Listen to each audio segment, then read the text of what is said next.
Anything else you want to say on that? No. Okay. The next question goes to you, Pat, and I will ask this of both of you. This is a joint question. What disturbs you the most?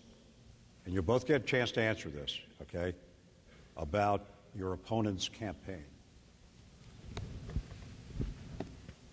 Well, I think Bryan is a fundamentally decent guy that is battling like a tiger with me, as I am too, in this.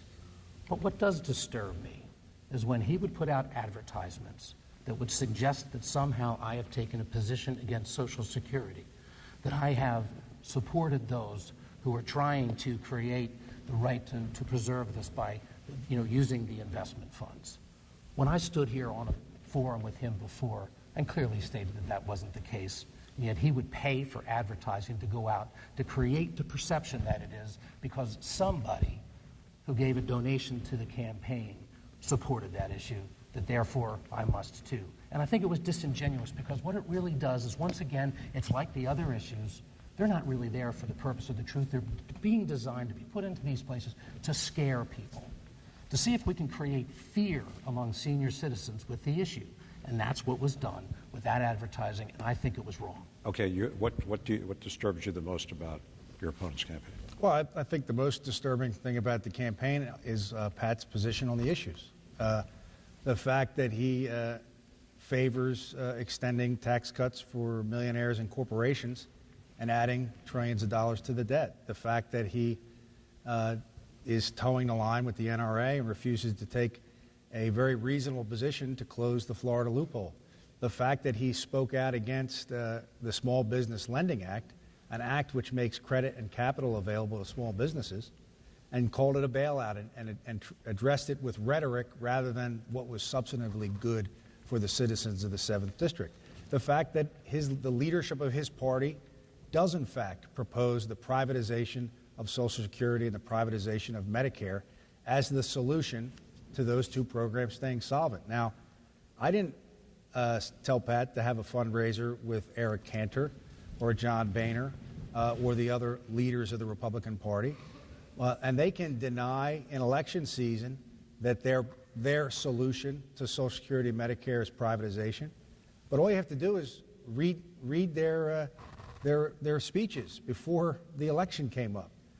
Read the plan that Paul Ryan, who is the star of the caucus Pat hopes to join, turning Medicare into a voucher program, privatizing Social Security.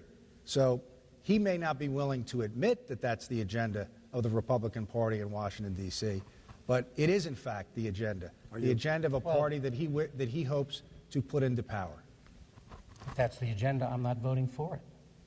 That's the first and most important thing. Listen, Bryan talked also about the Small Business Act, and this is another example where he takes an issue and he misrepresents the position that I have taken and the reason why. And we've been through this again and again and again, but he continues to sort of go back over old territory. But the Small Business Act, first and foremost, it was his representation that the reason that it's needed is because there's not enough credit to go around for small business. Now, I know that there could be arguments one side or the other. I only look at the facts of what the National Federation of Independent Business People themselves said. This is the consortium of small business, the people Bryan courted to try to get their endorsement. But the bottom line is the NFIB said that only 4% of small businesses believe that access to credit was the most important issue that they were facing. I want to move it on. 4%. Well, yeah, I want to move it on. I want to ask you a question. What do you like about your opponent's campaign? What do I like about it? It'll be over soon. Is there anything admirable you find about his campaign? Yeah, I respect Bryan every morning I get up. He's a tiger. He's a fighter. I'm a fighter. And it gets your juices flowing because, to be honest, we're both fighting for the same thing, which is the right to go and represent you and bring this same kind of spirit down to Washington. Okay, the next question goes to you.